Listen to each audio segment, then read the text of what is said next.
हमें प्रिंसेस प्यारी दिखाई जाती है जो कहती है प्लीज़ आप मुझे तलवारबाजी सिखाइए। तो हमारा सिपरी पहले उसकी तरफ देखता है और कुछ सोचता है और फिर वो स्माइल करता है। वो कहता है ठीक है, मैं अपना कल का स्केड्यूल बिल्कुल क्लियर कर लूँगा, तो हम लोग कल से स्टार्ट कर सकते हैं। तो वो कहती है ठीक है, मैं पूरी मेहनत करूँगी। तो सिपरी कहता है हाँ, मैं भी आपको सिखाने के लिए बहुत ज़्यादा पुरजोश हूँ। और उसके बाद हमें सीन दिखाया जाता है मॉर्निंग किंगडम का, जहाँ पर सब लोग बैठे हुए थे और क्वीन के सामने बहुत से लोग बैठे थे, बहुत से रॉयल्स। वो कहते हैं आपको क्या लगता है कि प्रिंसेस प्यारी अपना काम कर लेंगी? तो क्वीन कहती है प्रिंसेस प्यारी बहुत ज़रा आउटस्टैंडिंग टैलेंट रखती हैं, तो मुझे उम्मीद है वो ये कर लेगी। और तभी वहाँ पे कोई भागता हुआ आता है और वो दरवाज़ा खोलते हुए कहता है मेरे पास एक बहुत ज़रा बुरी खबर है और बहुत ज़रा अर्जेंट भी। तो सब लोग उसको देखकर कहते हैं तुम कौन हो? तो वो कहता है मैं जैक हूँ, पीस डेलीगेशन का एक सर्वेंट। मैं उनके साथ गया था। तो वो कहते हैं क्या पीस डेलीगेशन का एक सर्वेंट? लेकिन तुम्हें तो काउंट क्राउड की फैमिली में होना चाहिए था ना, तुम यहाँ पे क्या कर रहे हो? और प्रिंसेस कहती है लेकिन तुमने कहा था ये अर्जेंट है, बताओ क्या बात है। तो वो कहता है वेल मैं एक्सप्लेन करता हूँ। और वो कहता है प्रिंसेस प्यारी वो किडनैप हो चुकी हैं। जब मैंने देखा तो प्राउड फैमिली का बेटा उस भाइयों को मार रहा था और उसने सबका कत्ल कर दिया और फिर वो प्रिंसेस को लेकर गायब हो गया और उसके बाद मैं यहाँ पे भाग आया। तो वो लोग कहते हैं क्या प्रिंसेस प्यारी किडनैप हो चुकी हैं? तो वो क्वीन की तरफ देखते हैं और क्वीन कहती है ओह बेचारी प्यारी। और फिर वो गुस्से से कहती है आप सब मिनिस्टर्स ऐसे आराम से कैसे बैठ सकते हैं? ये बात सुनने के बावजूद आप लोग को कुछ करना ही होगा। हमें क्राउड मैशन के साथ और क्राउड फैमिली के साथ जंग करनी ही होगी अभी की अभी। और सब लोग उसकी तरफ देखते हैं। तो वो कहती है चलो मेरा प्लान कामयाब हो गया और ये लोग अब जंग के लिए आमादा हो जाएंगे। और उसके बाद सीन चेंज होता है और हमें हमारी लमील और राहुल दिखाया जाता है जो कहीं जा रहे थे। तो लमील कहती है मैंने प्रिंसेस की ट्रेनिंग शुरू करवा दी है स्वॉर्डमैनशिप की, तो ये बहुत ज़्यादा अच्छा रहेगा ना। वैसे भी एक्सरसाइज करना बहुत अच्छा रहता है, इससे आपकी भूख भी बढ़ जाती है और आपको सोचों से निजात मिल जाती है। तो राहुल उसको देखते हुए सोचता है ये कितनी ज़रा प्यारी लग रही है, मुझे बस इसके साथ ऐसे ही रहना है हमेशा के लिए। ये बातें करते हुए कितनी ज़रा प्यारी लगती है। और फिर वो अपनी मुट्ठी बंद करता है और लमील कह रही होती है इसीलिए मैंने सिब्री को उसको सिखाने के लिए भेज दिया है। सिब्री अच्छा इंस्ट्रक्टर रहेगा, मैंने अच्छा काम किया है ना। तो राहुल वो कुछ बोलता नहीं है। तो वो कहती है राहुल। तो राहुल कहता है मैं आपको थामना चाहता हूँ। तो लमील कहती है क्या आपने क्या कहा, मुझे सुनाई नहीं दिया। तो राहुल कहता है नहीं नहीं मैंने कुछ नहीं कहा, मेरा मतलब था आपने अच्छा फैसला किया लमील, आपने तो उसकी जिंदगी बचा ली उसको तलवारबाजी सिखाकर। तो लमील कहती है नहीं नहीं आपने क्या कहा था, मुझे आवाज सुनाई नहीं दी, आपने बहुत जरा आहिस्ता बोला था, क्या कुछ कहना था? तो राहुल कहता है नहीं मैंने तो कुछ भी नहीं कहा था। तो लमील कहती है अच्छा शायद मैंने गलत सुन लिया हो। तो राहुल बेचारा उसके तो कानों से भी धुआं निकल रहा था।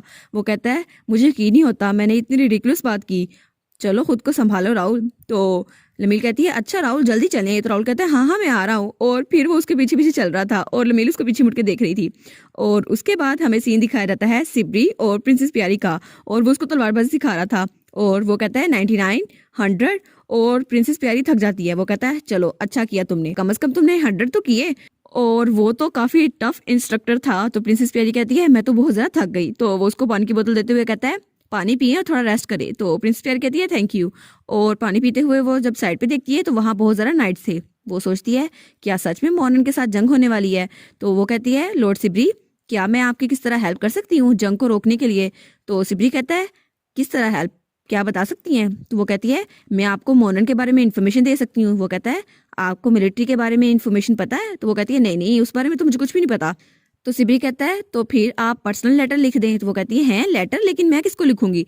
तो वो कहता है नोबल्स को लिखें मॉर्निंग किंगडम के, फिर उन सबको इंसिडेंट के बारे में सच सच पता चल जाएगा और फिर लड़ाई नहीं होगी, और अगर ऐसा हुआ भी तो वो लोग हमारी साइड पे होंगे।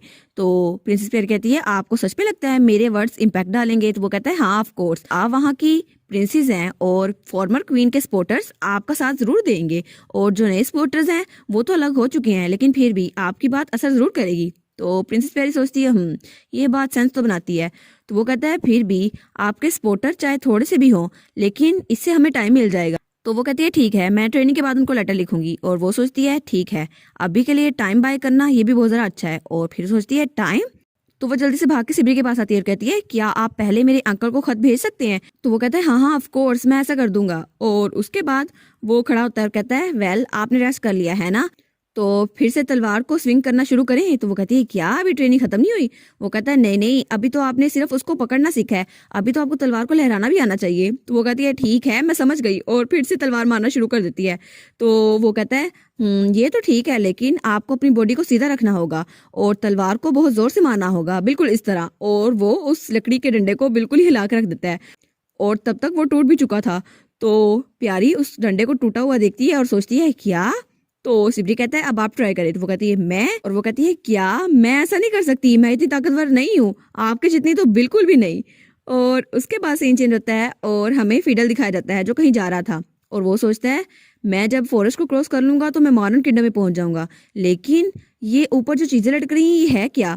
और वो सोचता है आखिर इतनी खामोश जगह पे मुझे भेजा क्यों गया। और तब उसे याद आता है जब लमील के डैड ने कहा था फिडल तुम्हें एक लेटर मॉडर्न किंगडम लेके जाना होगा। तो वो कहता है क्या एक लेटर। तो लमील का डैड कहता है अगर क्वीन ने अपनी फोर्सेस को बॉर्डर पे खड़ा कर रखा है तो तुम जल्दी वापस आ जाना, तुम वहां पे मत जाना, लेकिन अगर तुम्हें कोई और रास्ता मिल जाए तो वेस्टर्न मॉडर्न में जाना और प्यारी के अंकल को ये लेटर दे देना। तो वो सोचता है आई होप कुछ भी बुरा ना हो, लेकिन तभी एक तीर आता है और उसके गाल से टकरा जाता है और फिर वो नीचे गिर जाता है। वो कहता है क्या, ये क्या था और ये आया कहाँ से है।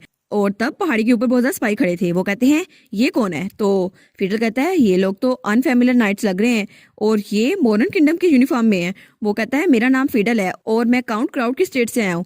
तो वो लोग कहते हैं क्या क्राउड, इसको अभी मार डालो। तो वो कहता है क्या, मेरी बात तो सुन ले।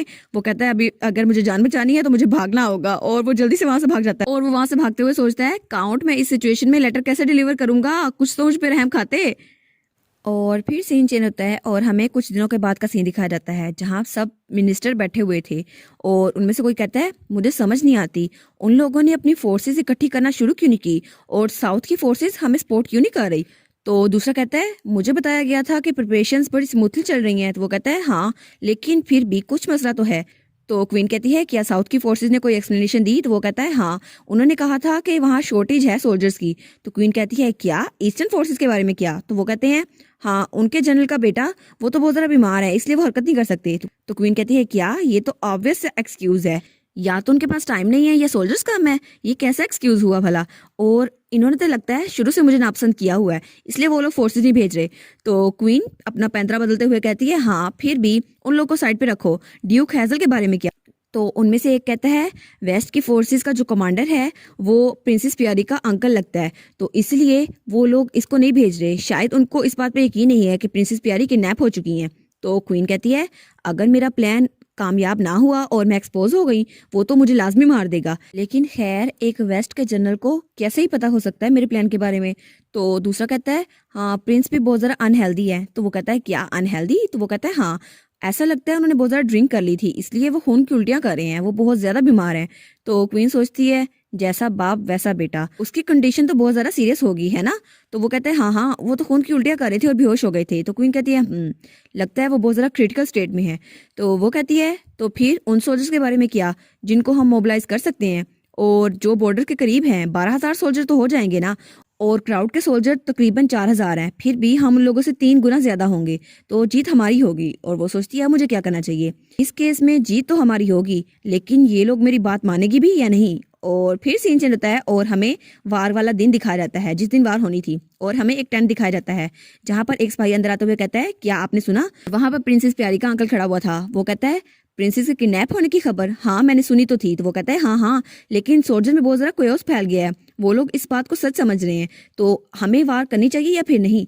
तो प्यारी का अंकल कहता है क्या तुमने रूमर के बारे में नहीं सुना। तो उसका सिपाही कहता है हाँ, प्रिंसेस को तो प्रोटेक्ट किया हुआ है काउंट फैमिली ने, लेकिन फिर भी क्वीन के बारे में क्या, क्वीन हमें धमकियां दे रही है और ऐसा लगता है वो एनिमी को प्रोवोक कर रही है। तो प्यारी का अंकल कहता है वेल इस बात को तो मैं मान सकता हूँ, ये सब कुछ उसने किया होगा, लेकिन फिर भी अगर रूमर गलत साबित हुई और वो काउंट के प्रोटेक्शन के अंडर ना हुई तो फिर, और अगर वो उनके प्रोटेक्शन के अंडर हुई तो मैं फाइट नहीं करूंगा, बिल्कुल भी नहीं। तो वो कहता है आप प्लान क्या कर रहे हैं, क्या आप क्वीन को धोखा देने वाले हैं। तो वो कहता है नहीं नहीं, मैं क्वीन को धोखा नहीं देने वाला, लेकिन मैं प्रिंसेस को प्रोटेक्ट करके रहूंगा और मैं रॉयल फैमिली को बिट्रे कभी नहीं करूंगा। तो उसका सिपाही उसकी तरफ देखता है और फिर वो कहता है तो अब हमें क्या करना चाहिए। तो वो कहता है हाँ, हमें किसी का ऑर्डर नहीं लेना चाहिए, हमें बिट्रेयल के डर से खुद को खत्म नहीं करना चाहिए, इसलिए हमें सोच समझ के फैसला करना होगा। तो उसका सिपाही कहता है अच्छा तो क्या हम लोग वार करने भी वाले हैं या फिर नहीं। तभी वहां पे एक सिपाही आता है और कहता है कैप्टन, और वो लोग कहते हैं क्या क्या हुआ। तो वो कहते हैं ऐसा लगता है प्रिंसेस प्यारी आई है, वो भी क्राउड के नाइट्स के साथ। तो उसका अंकल कहता है क्या, चलो ये बात तो खत्म हुई, कम से कम वो यहाँ पर आ तो गई, और अब जंग बिल्कुल नहीं होगी। और उसके बाद सीन चेंज होता है और हमें सब लोग दिखाए जाते हैं और प्रिंसेस प्यारी भी वहां पर थी। तो उसका अंकल कहता है आपसे मिलकर खुशी हुई प्रिंसेस। तो वो कहती है आपसे भी मिलकर खुशी हुई अंकल। और वहां पर उसके साथी सिपाही कहता है मैंने सुना था कि क्वीन आपको टारगेट कर रही हैं। तो प्रिंसेस प्यारी कहती है हाँ बिल्कुल, जिस वक्त मुझ पर हमला हुआ था मुझे लॉर्ड सिब्री ने बचाया था। अगर वो यहाँ पर ना आते तो मैं मर चुकी होती। और वो सोचती है अगर उन्होंने मेरी हेल्प ना की होती तो मैं सच में मर जाती। तो उसका अंकल उसकी तरफ देखता है और थोड़ा सैड हो जाता है। तो उसका अंकल कहता है सर सिब्री, प्रिंसेस की लाइफ बचाने के लिए थैंक यू। और वो दोनों उसके सामने झुक चुके थे। तो नबीन का डैड सोचता है चलो अच्छा हुआ, कम से कम वो सिब्री का शुक्रिया अदा कर रहे हैं, इस तरह वार कभी नहीं होगी। तो उसका अंकल कहता है हम प्रिंसेस को वापस भेज देंगे अभी इसी वक्त। तो वो तीनों सोचते हैं क्या प्रिंसेस को वापस भेज देंगे, लेकिन इस वक्त उसकी जान बहुत ज़्यादा खतरे में होगी। तो प्रिंसेस भी सोचती है क्या मुझे वापस जाना चाहिए, लेकिन मैं क्वीन के अंडर नहीं रह सकती। और क्या मुझे रॉयल फैमिली में सच में वापस जाना चाहिए जहाँ मेरी कोई इज्जत नहीं है और सब लोग मेरी तरफ तवज्जो ही नहीं देते, यहाँ तक कि वहाँ की मेड्स भी मुझे नीचा दिखाती रहती हैं। और वहाँ पे मेरी कोई जगह भी होगी या नहीं। नहीं, मुझे वापस नहीं जाना, मुझे वहाँ पे उस घटिया जगह पे वापस नहीं जाना। तो तब सिब्री प्रिंसेस की चेयर को पकड़ता है और कहता है हम प्रिंसेस को एस्कॉर्ट करने की जिम्मेदारी किसको दे सकते हैं। तो उसके अंकल का स्पाई कहता है क्या तुम्हें हम पे भरोसा नहीं है। तो सिब्री कहता है नहीं नहीं, अगर रूमर फैल गई और इस वजह से वार शुरू हो गई तो इसका जिम्मेदार कौन होगा।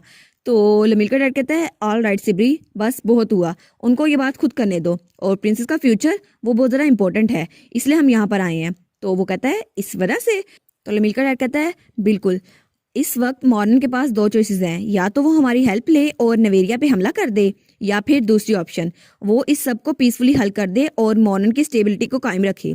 और अगर हमने ऐसा सब कुछ कर लिया तो वार नहीं होगी और सारी कंडीशंस को फॉलो करते हुए हमारी निगोशिएशन खत्म हो जाएगी। और वो कहता है ठीक है। और उसके बाद उन्होंने लमील के डैड की बात मान ली थी। और फिर सीन चेंज होता है और हमें रात का सीन दिखाया जाता है जहाँ पर सिब्री, लमील और लमील का डैड था। तो सिब्री कहता है एनिमी ने तो अपनी फोर्सेस को वापस बुला लिया है। तो लमील कहती है क्या इतनी जल्दी। तो उसका डैड कहता है चलो किसी को कोई इंजरी नहीं आई, ये तो बहुत ज़्यादा अच्छी बात है, कम से कम मुझे क्लीन अप नहीं करना पड़ा कुछ भी, और इसके बाद जो काम करना होता है वो तो ज़रा मुश्किल होता है। तो वहाँ पे राहुल भी था, वो कहता है ये तो बहुत ज़्यादा अच्छी बात है, मुझे तो बहुत ज़्यादा सुकून मिला। तो लमील कहती है तो क्या इसका मतलब है हम भी अपनी नाइट को डिस्पेंड कर दें। तो सिब्री कहता है बिल्कुल नहीं, इस वक्त रिलैक्स करने का टाइम नहीं है। तो सिब्री वहां से निकलते हुए कहता है जस्ट इन केस मैं गार्ड को कायम रखूंगा और मैं पीछे की तरफ जा रहा हूँ ताकि सब पे नजर रख सकूं। तो प्रिंसेस प्यारी वो भी खेमे से निकलते हुए कहती है एक मिनट रुके, हम दोनों साथ में चलते हैं। तो वो कहता है क्या आप मेरे साथ क्यों चलेंगी। तो वो झुकते हुए कहती है पहले मुझे बचाने के लिए थैंक यू सो मच। तो सिब्री कहता है नहीं नहीं, इसकी कोई जरूरत नहीं है। और वो कहती है नहीं, मुझे ऐसा लगता है मैं आपसे बहुत ज़्यादा हेल्प ले रही हूँ सर सिब्री। और वो कहता है हैं मुझसे हेल्प। तो वो कहती है हाँ हाँ, निगोशिएशन के टाइम भी आपने मोनन की तरफ भेजने से मुझे मना करवा दिया, मैं वहाँ पे जाना नहीं चाहती थी ना, इसलिए मैं आपकी बहुत ज़्यादा थैंक यू हूँ और मैंने आपको प्रॉपर्ली थैंक यू भी नहीं बोला था। तब सिब्री सोचता है ये आखिर क्या बात कर रही है। और फिर वो कहता है नहीं, इसकी जरूरत नहीं है, आपको फिक्र करने की कोई भी जरूरत नहीं है, अभी के लिए वार तो खत्म हो चुकी है, तो आपको थोड़ा रेस्ट करना चाहिए और क्राउड मैंशन लौट जाना चाहिए। तो वो कहती है मैं क्राउड मैंशन जाऊंगी। और फिर वो शर्माते हुए सिब्री को कहती है मैं आपके साथ रियर गार्ड में रहना चाहती हूँ ताकि मैं आपके साथ कुछ वक्त गुजार सकूं। तो सिब्री कहता है क्या आप मेरे साथ रहना चाहती हैं, लेकिन क्यों। क्यों क्या सिब्री, आखिर तुम्हें भी तो अपनी प्रिंसेस मिल गई ना, तुम लोग की भी लव स्टोरी शुरू हो ताकि स्टोरी थोड़ी आगे बढ़े। और इसी के साथ ये वाला पार्ट यहाँ पर ख़त्म। तो आप लोग बताइएगा आपको ये पार्ट कैसा लगा। प्लीज़ लाइक करिएगा, कमेंट करिएगा और शेयर करिएगा। और जो न्यू व्यूवर्स हैं काइंडली वो चैनल को सब्सक्राइब कर दें। और पिछली वीडियोस का लिंक आपकी स्क्रीन पर नज़र आ रहा होगा तो काइंडली उनको भी चेकआउट कर लें। Thank you so much.